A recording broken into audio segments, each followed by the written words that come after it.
Evening, ma'am. Good evening, ma'am.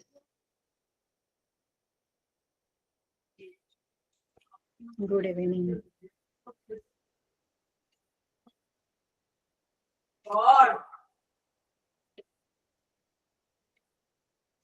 आपले कोणते गणित चालली होती?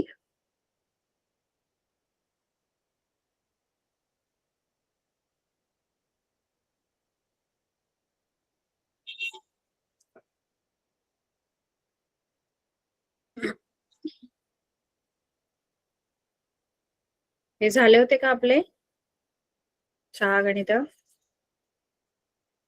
नाही.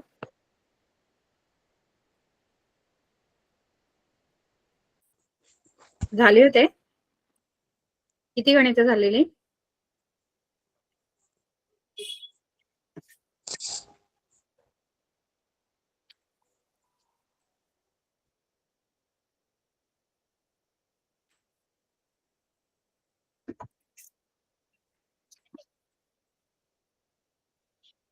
किती गणित झालेली मला ना?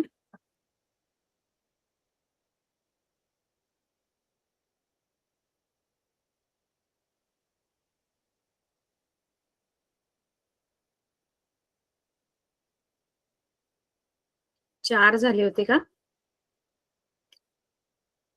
हे आपण area of corresponding major sector काढलं होतं ना, area of circle minus area of minor sector.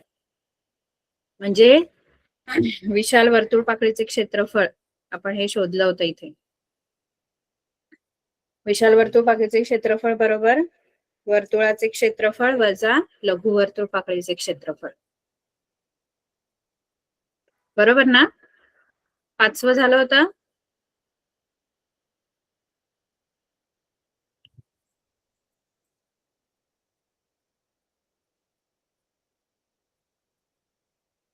ठीक आहे.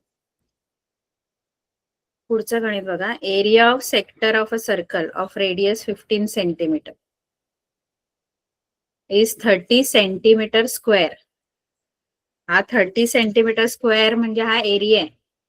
एरिया ऑफ सेक्टर आहे 30 सेंटीमीटर स्क्वेअर आणि त्या सर्कलची जी रेडियस आहे ती 15 सेंटीमीटर आहे. इथे मुलांचं कन्फ्युजन होतं की नक्की एरिया ऑफ सेक्टर कोणता घ्यायचा, 15 घ्यायचा की 30. तर एरिया बोललं तर त्याचं युनिट सेंटीमीटर स्क्वेअर असतं किंवा स्क्वेअर सेंटीमीटर असतं. तर हा एरिया आहे आणि ही रेडियस आहे. Area of sector 30 centimetre square आणि रेडियस 15 सेंटीमीटर. आणि find the length of arc of the sector. आणि आपल्याला एल फाइंड आउट करायला सांगितलं. तुम्ही सांगू शकाल का कोणता फॉर्म्युला आपल्याला वापरायचा इथे?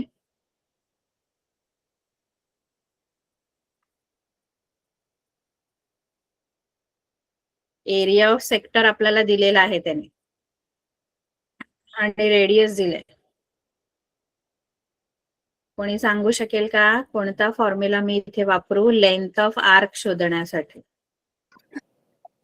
लेंथ ऑफ आर्क क्षेत्रफळ बरोबर वर्तुळ कंसाची लांबी गुणिले त्रिज्या छेद 2. बरोबर. हा, कारण त्याच्यामध्ये हे सगळ्या गोष्टी आहेत ज्या दिलेल्या आहेत त्या पण आहेत आणि जी शोधायची ती पण त्या सूत्रामध्ये आहे. दुसरं जे वर्तुळ पाकळीचं क्षेत्रफळ आहे त्याच्यामध्ये थीटा आहे, त्याच्यामध्ये एल नाहीये. वर्तुळ कंसाची लांबी नाहीये. 2 सूत्र आहेत एरिया ऑफ सेक्टरचे. वर्तुळ पाकळीच्या क्षेत्रफळाची 2 सूत्र, एक थीटाचं आणि एक एलचं. तर आपल्याला एल विचारले तर एल वालच आपण सूत्र वापरूया. Area of sector is equal to L into R upon 2. आता इथे एरिया ऑफ सेक्टर मला गिवन आहे 30. एल मला फाइंड आउट करायचंय, शोधायचं आहे. त्यामुळे एलच्या जागेवर एल लिहिणार. इंटू आर जो आहे तो 15 आहे अपॉन 2. हा 2 जाऊन इथे मल्टिप्लाय होणार आणि 15 डिवाइड होणार इकडे येऊन आणि इकडे राहणार फक्त एल. या दोघांना मी त्या साईडला लेफ्ट साईडला शिफ्ट केलं. 15 1 जा 15, 15 2 जा 30, 2 2 जा 4. म्हणजे लेंथ ऑफ आर्क जी आहे ती 4 सेंटीमीटर येणार तुमची. कळलं का? Yes ma'am. त्यानंतर 6वं गणित बघा काय आहे. In the figure 7.31, radius of the circle is 7 centimeter. म्हणजे R7, radius 7 आहे. Major arc MBN, म्हणजे या आर्कचं जे मेजर आहे MBNचं ते 60 डिग्री आहे. मेजर हे नेहमी डिग्रीमध्ये असतं. आता हे चुकून काय झालेलं आहे माहितीये का, त्यांनी 60 डिग्री इथे पण हा जो सेंट्रल अँगल आहे ओ जवळ बनतो तो सेंट्रल अँगल आणि त्याचा करस्पॉन्डिंग मायनर आर्क हे दोन्ही कॉन्ग्रुएंट असतात, सेम मेजरचे असतात. पण इथे चुकून त्यांनी 68 लिहिलेलं आहे.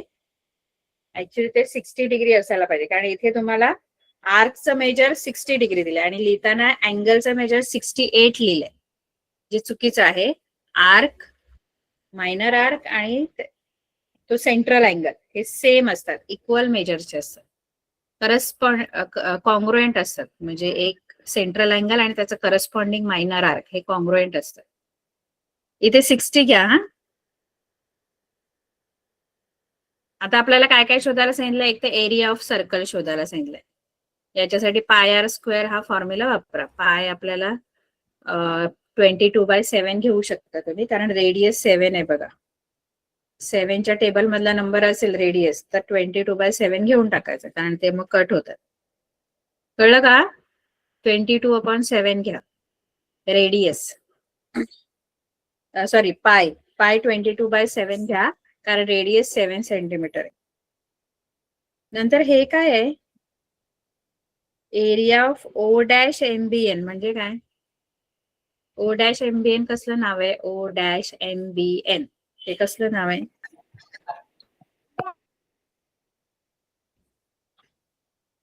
मॅम ते सेक्टरचं नाव आहे.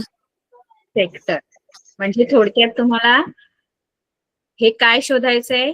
ए म्हणजे या क्षेत्रफळ, वर्तुळपाकीचं क्षेत्रफळ. ही लघु वर्तुळ पाकळी जी आहे ओ डॅश MBN हिचं क्षेत्रफळ. मग तिचं क्षेत्रफळासाठी सूत्र कोणतं वापरणार तुम्ही? θ/360 गुणिले पाय आर वर्ग. बरोबर, θ/360 गुणिले पाय आर वर्ग. पाय आर वर्ग इथे ऑलरेडी तुम्ही शोधलेला असणार, तीच किंमत इथे टाकलीत ना तरी चालेल.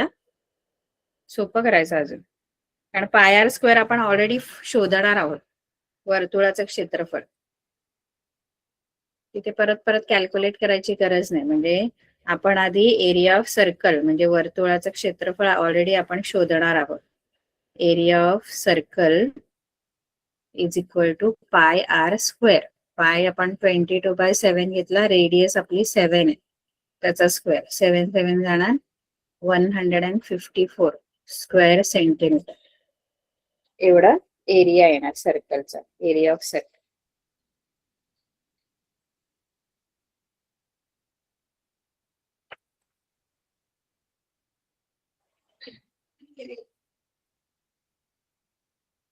त्यानंतर एरिया ऑफ मायनर, सॉरी ते जे आहे ना डिनोशन तेच मी घेते. Area of O dash MBN आहे ना, MBN.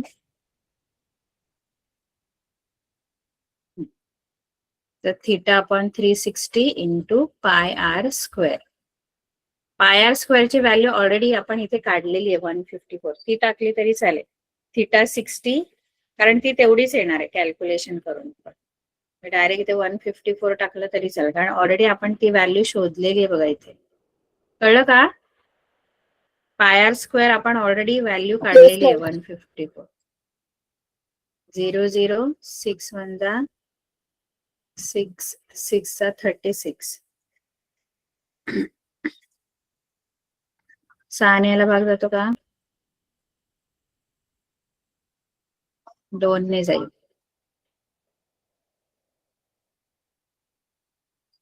77/3. याचा आपण डेसिमल प्लेस मध्ये आन्सर काढला तरी सुद्धा चालेल. 3 2 जा 6, 3 5 जा 15, 25,666. मग हे अप्रॉक्सिमेट करताना 2 डेसिमल प्लेस पर्यंत काढायचं. 25.67. कारण पुढे 666 येणार आहेत, तर पुढचा नंबर जर 5 किंवा 5 पेक्षा मोठा असेल तर आपला हा जो सेकंड डेसिमलचा प्लेस आहे तो 1 नंबरने वाढा, कारण आपल्याला 2 डेसिमल प्लेस पर्यंतच आपल्याला आन्सर काढायचा आहे. म्हणून हा जो मायनर सेक्टर आहे त्याचा एरिया 25.67 स्क्वेअर सेंटीमीटर एवढा मायनर सेक्टरचा एरिया येणार.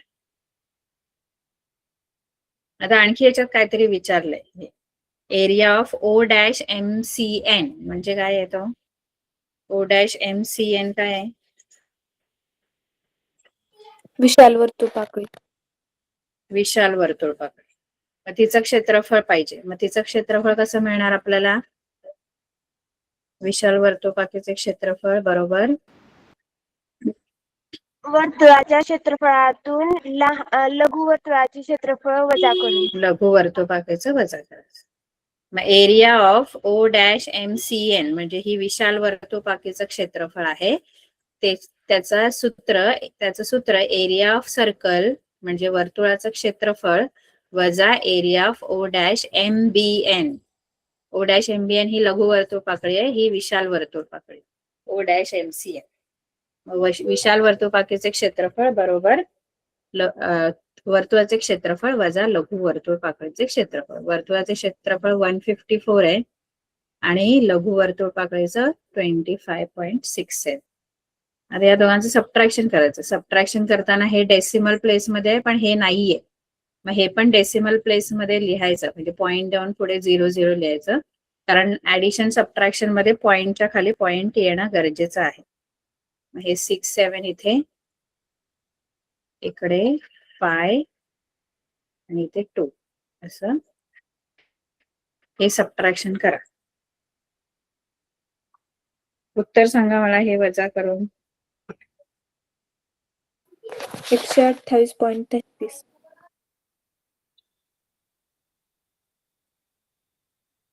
128.33. तर हे तुमचं आलं विशाल वर्तुळपाकळीचं क्षेत्रफळ स्क्वेअर सेंटीमीटर. ठीक आहे, कळलं हे? Yes ma'am. Yes ma'am. गणित होता. आता 7व्या मध्ये आपल्याला काय दिलंय? Radius of a circle is 3.4 centimetre. त्रिज्या दिले 3.4 आणि ना तुम्हाला इथे perimeter of sector P'(ABC) is 12.8 centimetre. परिमिती दिले, परिमिती त्या पाकळीची परिमिती दिलेली आहे. पेरिमीटर दिले सेक्टरचा. बघा, कोणत्याही गोष्टीची परिमिती म्हणजे त्याला जेवढ्या एजेस असतात, म्हणजे जेवढा कडा असतात त्या कडांची लांबी असते, बेरीज, कडांच्या लांबींची बेरीज म्हणजे काय असतं? त्याचा पेरिमीटर असतो, म्हणजे परिमिती असते.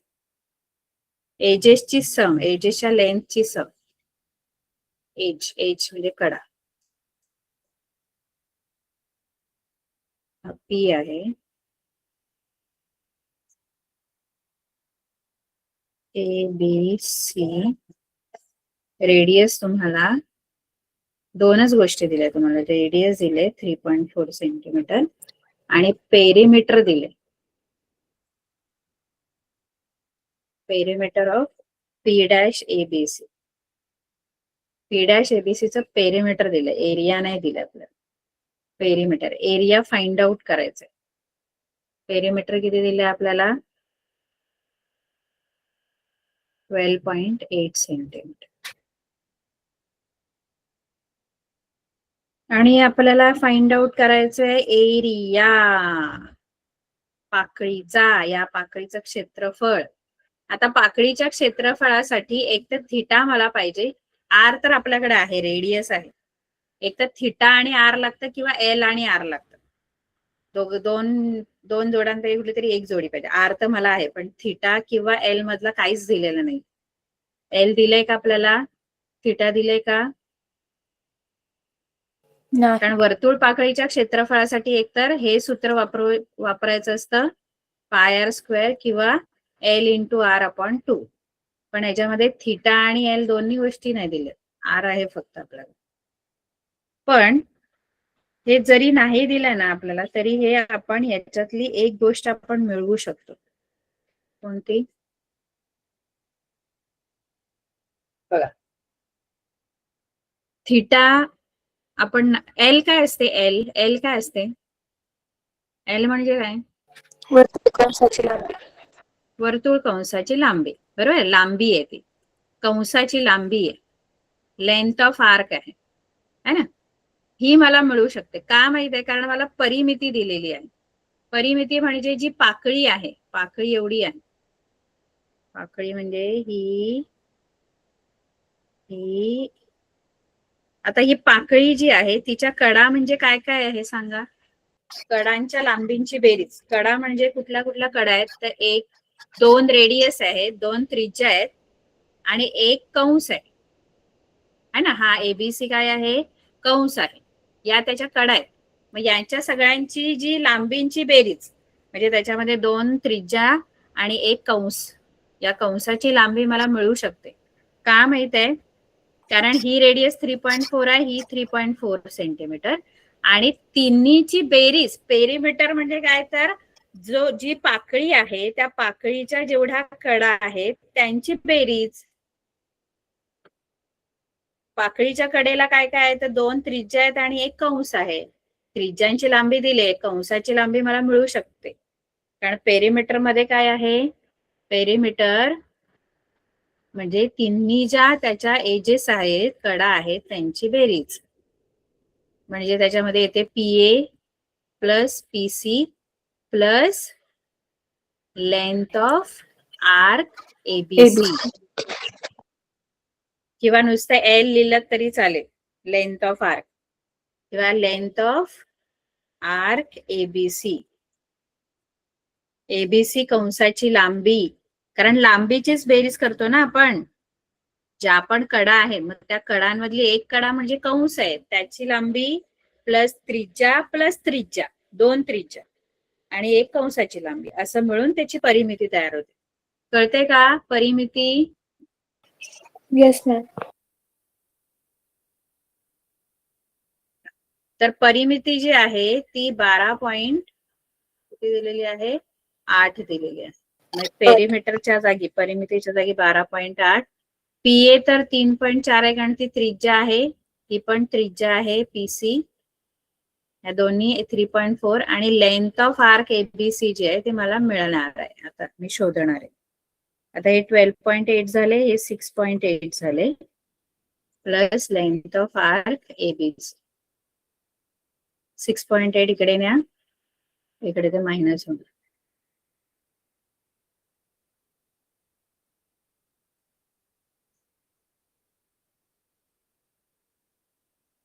हे 6 येणार. 12.8 मधून 6.8 ही तुमची आहे length of arc ABC. ABC आर्कची लेंथ आहे. आता एल आहे ती ना, एल मिळाली आपल्याला, एल 6 मिळाली, रेडियस 3.4 आहे. आता आपल्याला शोधायला काय सांगितलेलं त्यांनी? ते शोधायचं बाकी अजून, जे आपल्याला शोधायचंय. काय शोधायला सांगितलेलं? वर्तुळ फाइंड एरिया ऑफ 3' एबीसी. पाकळीचं क्षेत्रफळ. पाकळीच्या क्षेत्रफळासाठी थिटा किंवा एल लागतं, पण आपल्याला काहीच दिलं नव्हतं, पण पेरीमीटर दिला होता. मग पेरीमीटर वरून आधी एल शोधला आपण आणि मग आपण आता ते पाकळीचं क्षेत्रफळ काढू शकतो. 6 गुणिले 3.4 छेद 2 बेत्रिक 6 3 12 2 त्रिक 9 10 10.2 स्क्वेअर सेंटीमीटर एवढा एरिया असणार त्याचा. एरिया ऑफ P' एबीसी म्हणजे पाकळीचं लघुवर्तुळाकाराचं क्षेत्र. कळलं?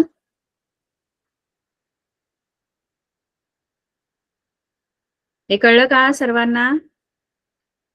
पेरीमीटर दिला एक असेल तरी त्याच्यावरून कंसाची लांबी आपल्याला शोधता येते. आता आपण 8th वाला बघू. 8th मध्ये काय दिलंय?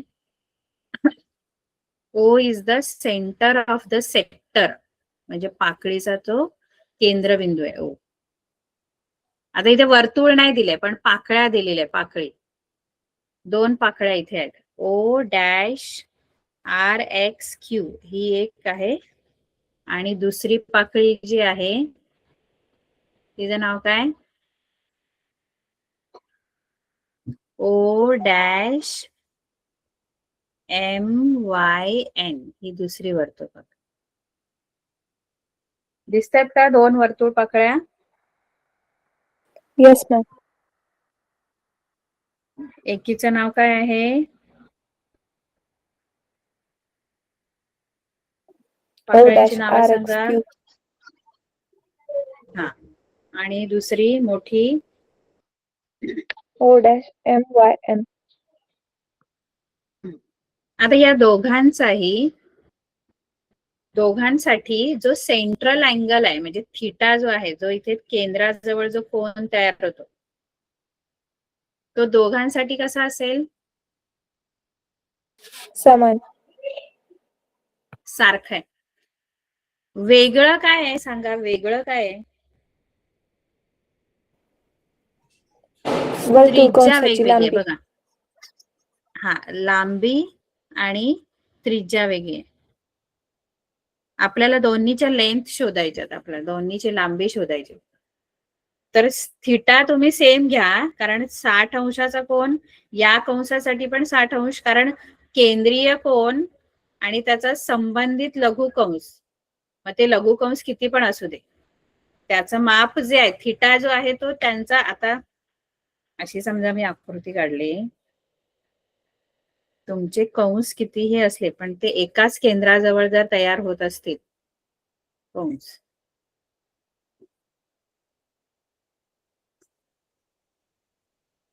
केंद्रबिंदू एकच असेल,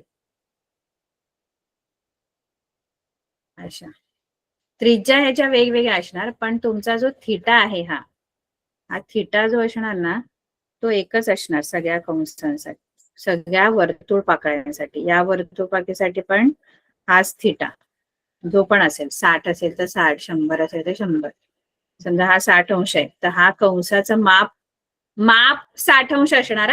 लांबी सारखी नसणार, कारण लांबी जी आहे ती त्रिज्येवर पण अवलंबून असते, फक्त थिटावर नाही. थिटाच तिन्ही कंसांसाठी तुम्ही थिटा सारखा घेऊ शकता. कंसाचं माप सारखं असू शकतं पण कंसाची लांबी नाही, कारण कंसाची लांबी ही फक्त थिटा नाही तर आर वर पण अवलंबून असते, त्रिज्येवर पण अवलंबून असते. आणि त्रिज्या प्रत्येक वर्तुळ पाकळीसाठी त्रिज्या वेगवेगळी आहे. ही जी लहान वर्तुळ पाकळी आहे ही O dash ABC, P Q R, O dash P Q R, ही एक्स वाय झेड, या तिघांसाठी त्रिज्या वेगवेगळ्या आहेत. पहिली जी छोटी वर्तुळ पाकळी आहे ओ डॅश एबीसी, तिच्यासाठी त्रिज्या ओ ए किंवा ओसी असणार. दुसरी जी वर्तुळ पाकळी आहे पहिल्यासाठी एवढीच त्रिज्या आहे, ओ ए पहिल्या वर्तुळ पाकळीसाठी किंवा ओसी. दुसऱ्या वर्तुळ पाकळीसाठी जी जी त्रिज्या आहे ती ओ पी किंवा ओ आर असणार. कळते का? म्हणजे थोडक्यात थिटा सेम आहे, त्रिज्या वेगवेगळ्या आहेत आणि म्हणून कंसाची लांबी वेगवेगळी आहे. प्रत्येक कंसाची लांबी सारखी नाही आणि तीच तुम्हाला काढायची आहे कंसाची लांबी. दोन्ही कंसाची लांबी वेगवेगळी काढा. कोणतं सूत्र वापरणार कंसाच्या लांबीसाठी? आपल्याला फाइंड ओ आर दिलंय, ओ आर 7 दिलंय, म्हणजे छोटी जी वर्तुळ पाकळी तिची त्रिज्या 7 आहे आणि ओ एम म्हणजे मोठी जी वर्तुळ पाकळी तिच्यासाठी ओ एम त्रिज्या आहे ती 21 येईल. सूत्र कोणतं वापरणार? लेंथ ऑफ आर्क कंसाच्या लांबीसाठी. थिटा छेद 360 गुणिले 2 पाय आर. बरोबर.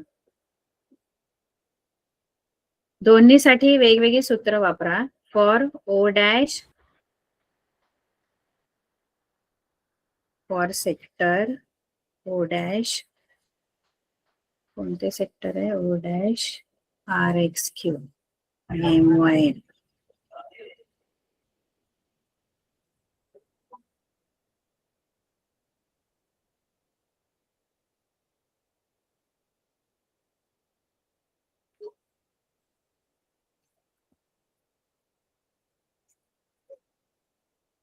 काढाल का दोन्हीसाठी length of arc? Yes ma'am. Arc कोणती आहे ती? PXK. सोपं आहे. थिटा दिलाय, आर पण दिलाय दोघांचा. हे मी नाही सोडवत, हे तुम्ही सोडवा. ठीक आहे, कारण दोन्हीसाठी थिटा सेम घ्यायचा आहे, फक्त त्रिज्या वेगवेगळी घ्या.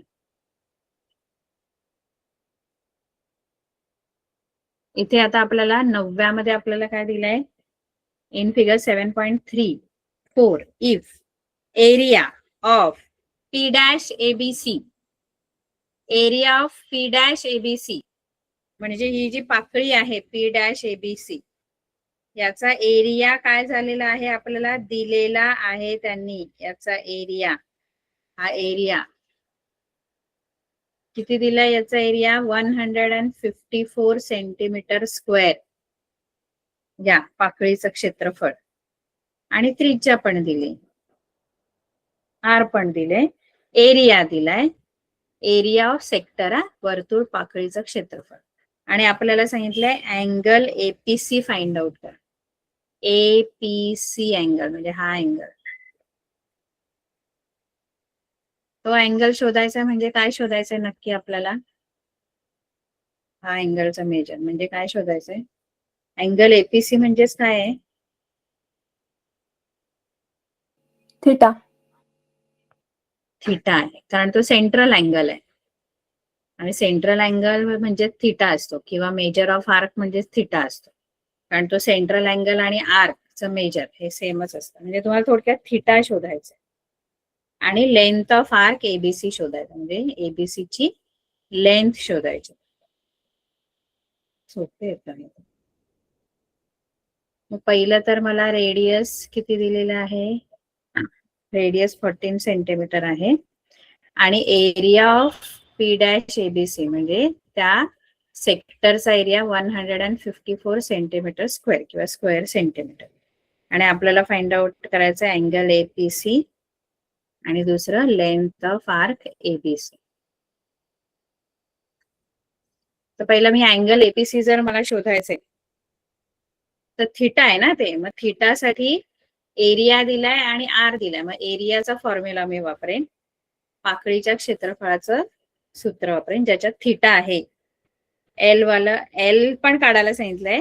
एल साठी एल जर शोधायचं तर एल वाला सूत्र वापरा, थिटा शोधायचं तर थिटा वाला वापरा, कारण दोन्ही विचारलेले आहेत. थिटा पण विचारलंय आणि एल पण विचारलंय.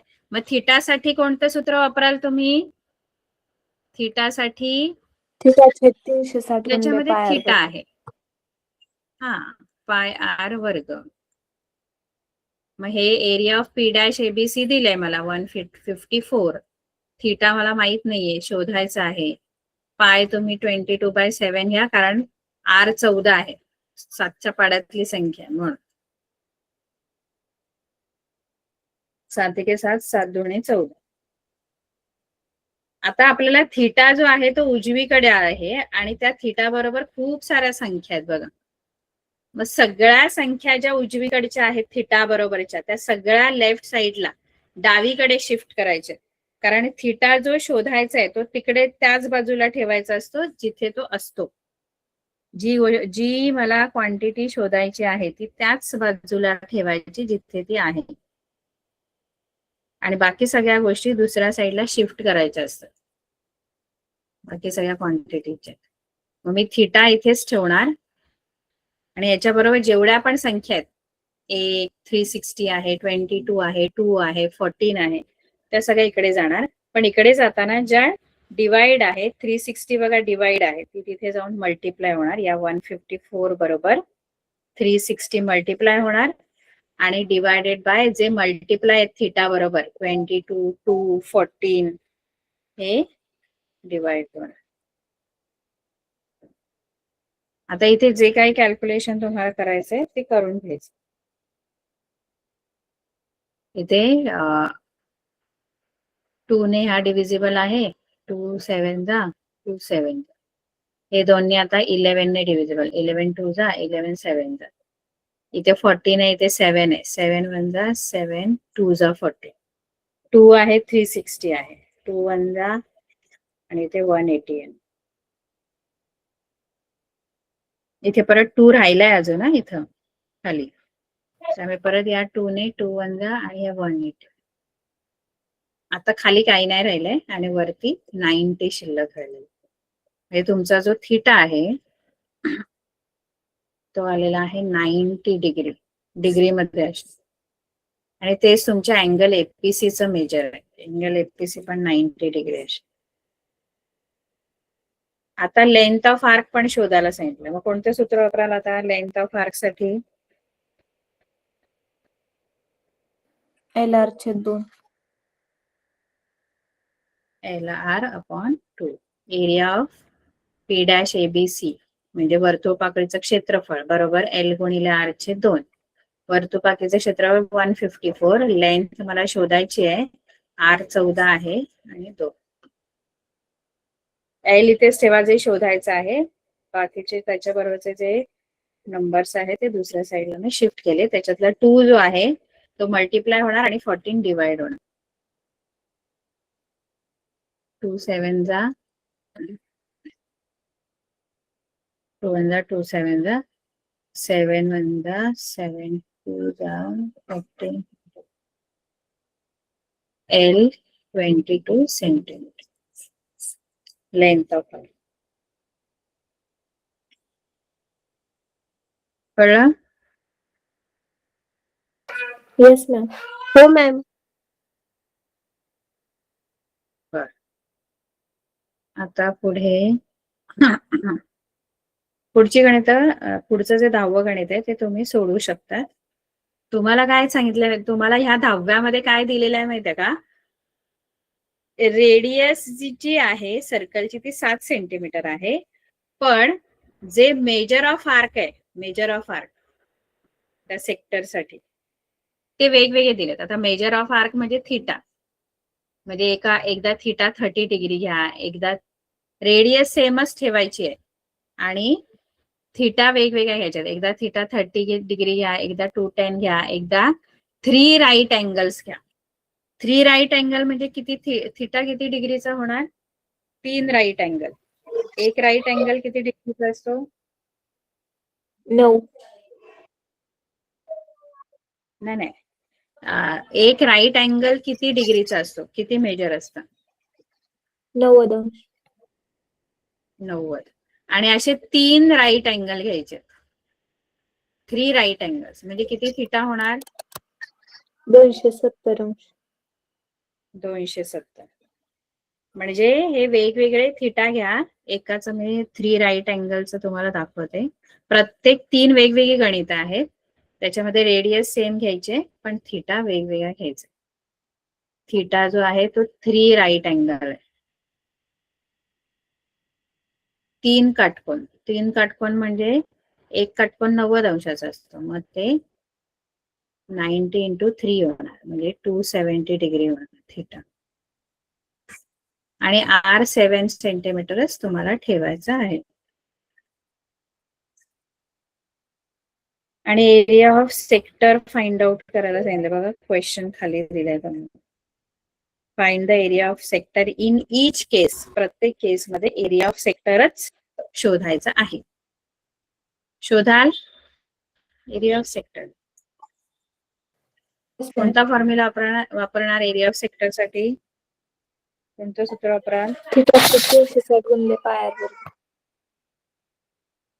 पाय r स्क्वेअर. पाय 22/7 घ्या कारण R 7 आहे. 270 / 360 × 22/7 × 7 × 7.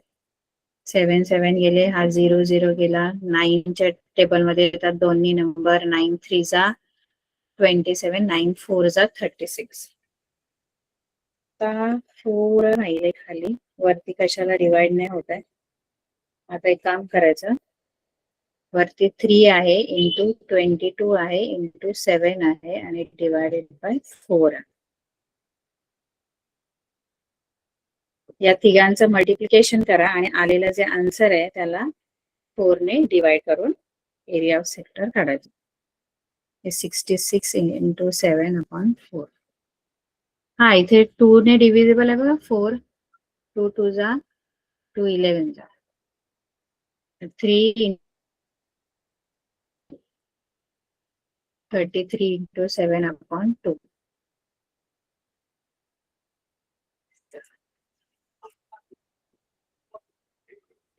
आता ह्याला आपण 2 ने डिवाइड करू. 2 1 जा, 2 1 जा, 2 5 जा, 2 5 जा. 115.5 115.5 स्क्वेअर सेंटीमीटर एवढा एरिया ऑफ सेक्टर येणार जर आपण थिटा 3 राईट अँगल घेतले तर. 270 घेतले तर. असे सगळ्यासाठी करायचे. थिटा 30 घेऊन, थिटा 210 घेऊन. कळलं? Yes ma'am. कळते की नाही? Yes ma'am. Yes ma'am. आता पुढचं 11 बघा. Yes ma'am. The area of minor sector of a circle is 3.85 centimeter square. Minor सेक्टरचा एरिया दिलाय आणि म्हणजे सेक्टरचा एरिया दिलेला आहे. क्षेत्रफळ, पाकळीचं क्षेत्रफळ, लघु वर्तुळ पाकळीचं क्षेत्रफळ दिलेलं आहे. Measure of its central angle is 36 degree. म्हणजे त्याच्या केंद्रीय कोनाचं माप. तर केंद्रीय कोनाचं म्हणू दे किंवा कंसाचं माप म्हणू दे, दोन्ही थिटाच असतात.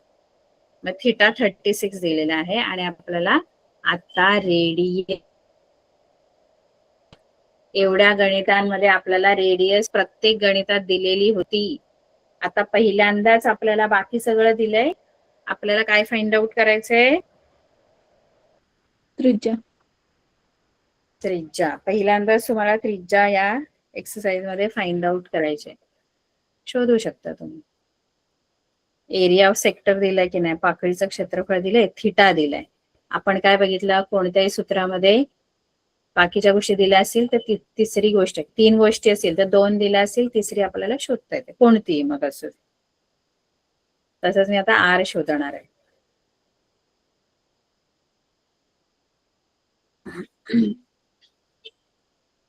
एरिया ऑफ सेक्टर मला दिलेला आहे 3.85 स्क्वेअर सेंटीमीटर आणि मला थिटा दिलेला आहे. म्हणजे measure of central angle, central angle हाच थिटा असतो 36 डिग्री. आणि मला शोधायचे रेडियस. म्हणजे तिन्ही ज्याच्यात आहे ते सूत्र वापरणार. हे तिन्ही एरिया ऑफ सेक्टर मध्ये आहेत फॉर्म्युलामध्ये. Theta upon 360 into pi R square. Area of sector 3.85 given आहे. थिटा मला 36 दिलाय. इथे 360 इंटू पाय मी किती घेऊ, पाय किती घ्यायला सांगितलंय का त्यांनी असं स्पेसिफाय? नाही.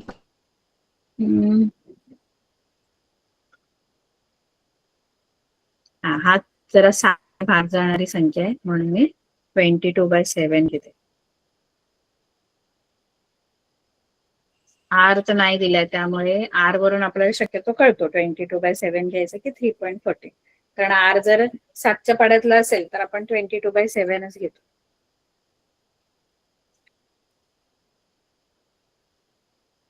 इथे आता मी आर स्क्वेअर जो आहे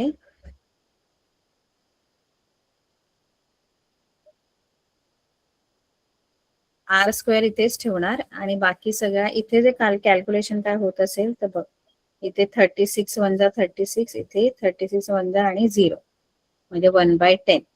आता हा 10 जो आहे तो इकडे जाऊन मल्टिप्लाय होणार 3.85 बरोबर. आणि खाली हा 7 पण आहे खालीच, तो पण मल्टिप्लाय होणार, वरती जाणार. बरोबर ना?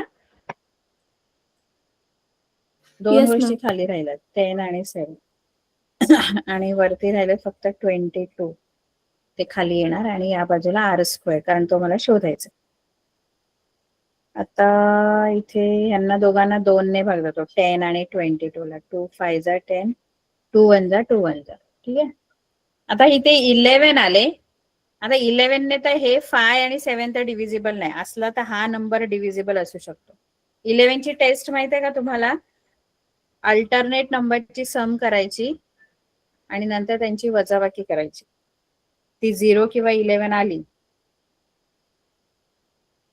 3.85 आहे ना, अल्टरनेट नंबर म्हणजे 1 सोडून 1. आता 1 सोडून 1, 3 आणि 5 यांची बेरीज करा, 8 होते. आणि दुसरे मधल्या बरोबर कोणीच नाहीये, आणखी 4 डिजिटचा वगैरे नंबर असता तर ह्याच्या बरोबर आला असता, पण हा मधला जो 8 आहे तो एकटाच आहे, तर तो एकटाच घ्यायचा. 3 आणि 5 ची बेरीज, 8 बरोबर कोण बेरीज करायला नाहीच आहे नंबर, कारण 3 डिजिटचा नंबर आहे, त्यामुळे तो 8 एकदाच घ्यायचा. याची वजाबाकी करायची आणि वजाबाकी 0 किंवा 11 आली ना तर तो 11 ने डिव्हिजिबल असतो नंबर. मग हा आहे काय डिव्हिजिबल? 0 और 11 पाहिजे. हो आहे. ही वजाबाकी आहे. आधी बेरीज करायची, 1 सोडून 1 नंबरची आधी बेरीज, आणि मग जे 2 नंबर मिळतील आपल्याला, 1 सोडून 1 अंकांची बेरीज केल्यानंतर जे 2 नंबर मिळतील त्यांची वजाबाकी करायची. आणि ती वजाबाकी 0 किंवा 11 आली ना, कळतं का नाही? हो Yes, मॅम, ma'am. समजतंय.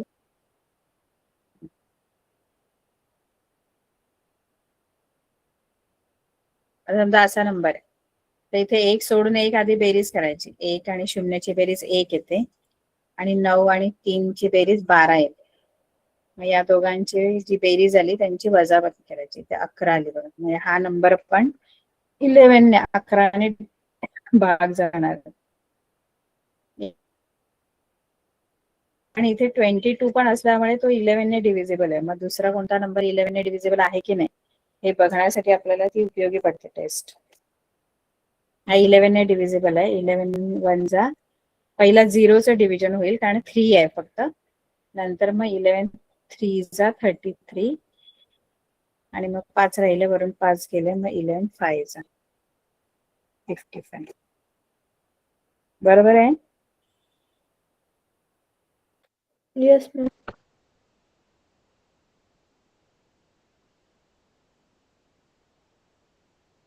आता आहे दोघांचं, ह्या सगळ्यांचं मल्टिप्लिकेशन 0.35 इंटू हे पण 5 7 जा 35. या दोघांचं जे मल्टिप्लिकेशन आहे ते येईल 12.25.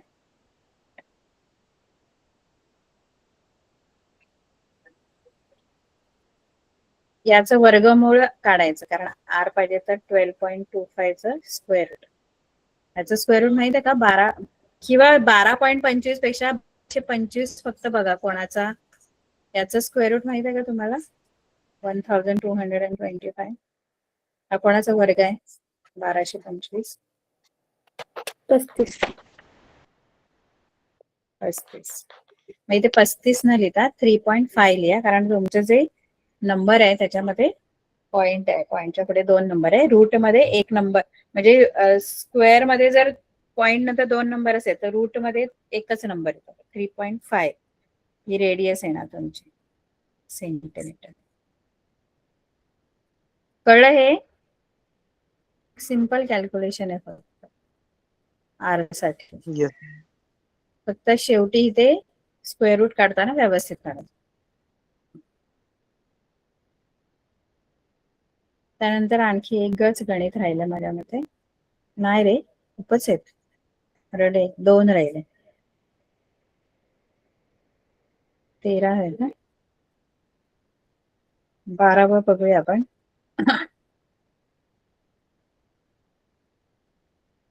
In the figure, quadrilateral PQRS is rectangle.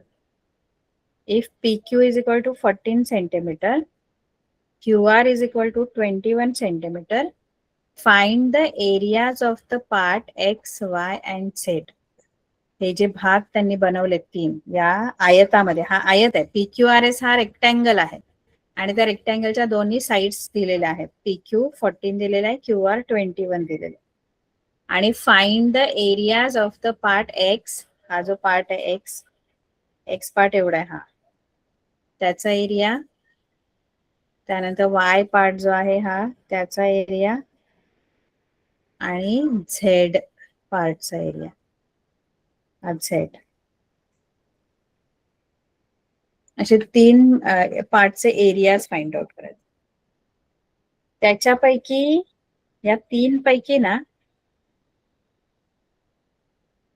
हे जे 2 पार्ट आहेत ना एक्स आणि वाय, हे काहीतरी शेपचे आहेत, म्हणजे रेग्युलर शेप आहे त्याचा काहीतरी. कोणत्या आकाराचा आहे? एक्स आणि वाय भाग जो आहे तो पाकळी आहे. झेडला आपण पाकळी नाही म्हणू शकत, झेड पाकळी नाहीये, कारण झेडचा एरिया असा काहीतरी वेगळाच आहे. इरेग्युलर शेप आहे, असं त्याला कोणता आकार नाहीये. ठीक आहे. एक्स आणि वायचा एरिया मी काढू शकते. एक्स आणि वाय पाकळी आहे, त्यामुळे सेक्टर आहे तो. बघा ना, असा सेक्टर आहे, पाकळीचा आकार आहे हा. मग या पाकळीसाठी थिटा म्हणजे हा जो कोन आहे इथला, आता हा रेक्टँगल असल्यामुळे त्याचा जो प्रत्येक अँगल असतो तो किती डिग्रीचा असतो रेक्टँगलचा? 90 अंश. 90. मग थिटा 90 घ्या आणि आर जी आहे ती ही येणार क्यूपी त्रिज्या किंवा पीक्यू त्रिज्या. पीक्यू किती दिलेली आहे? PQ 14 centimetre. ही किती दिलेली आहे? 14. आणि ही क्यूटी पण 14च असणार, कारण पाकळीमध्ये ज्या दोन्ही त्रिज्या असतात त्या सेमच असतात. मग ही पीक्यू आपल्याला माहित आहे, पण क्यूटी माहित नव्हती, पण क्यूटी पण 14 असणार, कारण ती एकच सिंगल वर्तुळ पाकळी आणि पाकळीचे ज्या दोन्ही त्रिज्या असतात त्या इक्वल असतात. मग ही 14 क्यूटी पण, आणि ही तर दिलेलीच आहे 14. मग रेडियस 14 घ्या आणि थिटा 90 घ्या. मग तुम्हाला एक्स जी वर्तुळ पाकळी आहे तिचं एरिया मिळेल. एरिया ऑफ सेक्टर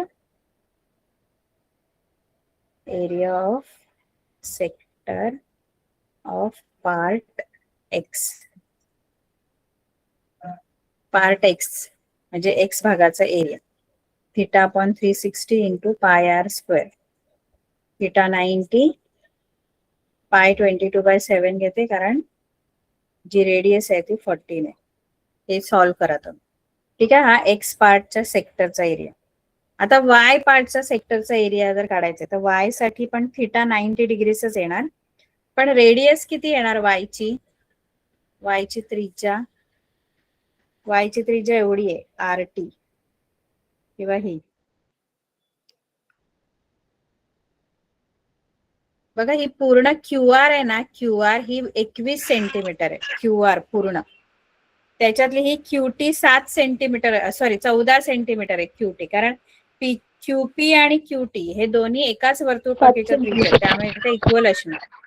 मग क्यूटी 14 असणार. मग इथे ना आपण टीआर म्हणजे जी छोटी वाय वर्तुळ पाकळी आहे तिची त्रिज्या काढायची असेल तर बिटवीननेस वापरूया आपण. दरम्यानता वापरायची. काय वापरायची?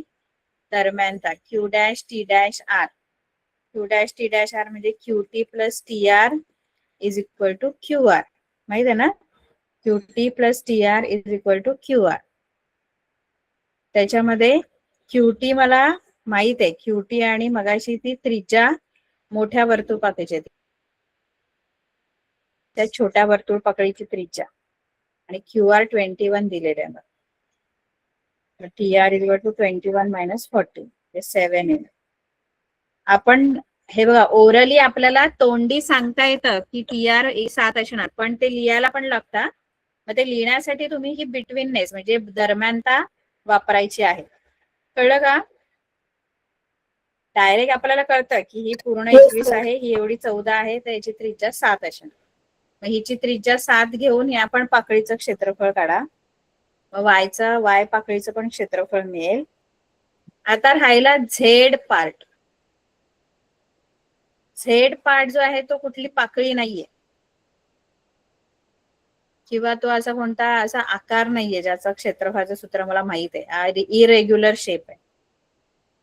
तर मग झेडचा एरिया कसा काढायचा?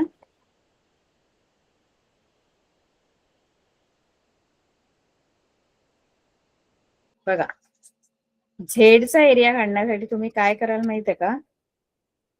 पूर्ण आयताचं क्षेत्रफळ काढावे. एरिया ऑफ रेक्टँगल काढा. एरिया ऑफ रेक्टँगलचा फॉर्म्युला काय आहे? लांबी गुणिले आयताचं रुंदी. क्षेत्रफळ लांबी गुणिले रुंदी. आणि लांबी रुंदी तुम्हाला दिलेली आहे त्यांनी. लांबी किती दिली आहे?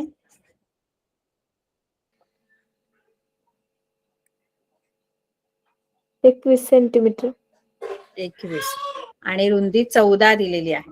तर 21 गुणिले 14 करून पूर्ण या आयताचं क्षेत्रफळ काढायचं. पूर्ण आयताचं क्षेत्रफळ म्हणजे हे पूर्ण. आणि या पूर्ण आयताच्या क्षेत्रफळातून एक्स आणि वाय ची जी तुम्ही क्षेत्रफळ काढलेली आहेत ती काय करायची? फक्त पूर्ण आयताच्या वजा. क्षेत्रफळामधून ती क्षेत्रफळ वजा करा. कारण ते दोन भाग काढले बाजूला, एक्स आणि वाय भाग काढला की जो राहतो तो झेड भाग राहतो पूर्ण आयतामधून. मग पूर्ण आयताच्या क्षेत्रफळामधून एक्सचं क्षेत्रफळ आणि वायचं क्षेत्रफळ दोन्ही क्षेत्रफळ वजा करा. म्हणजे उरेल ते कसलं क्षेत्रफळ असेल? उरलेलं झेडचं क्षेत्रफळ. झेडचं क्षेत्रफळ. झालं, मिळालं झेडचं. पण झेडच्या क्षेत्रफळासाठी आधी आयताचं क्षेत्रफळ काढावं लागेल. एक्स आणि वायचे क्षेत्रफळ तर आधी आपण काढणार आहोत. आयताचं क्षेत्रफळ काढा. आयताच्या क्षेत्रफळातून ती दोन क्षेत्रफळ वजा करा. मग तुम्हाला झेडचं क्षेत्रफळ मिळेल. है ना? एरिया ऑफ पार्ट झेड असं जर आपल्याला पाहिजे, एरिया ऑफ पार्ट झेड, तर area of rectangle minus area of part X minus area of part Y. कळलं?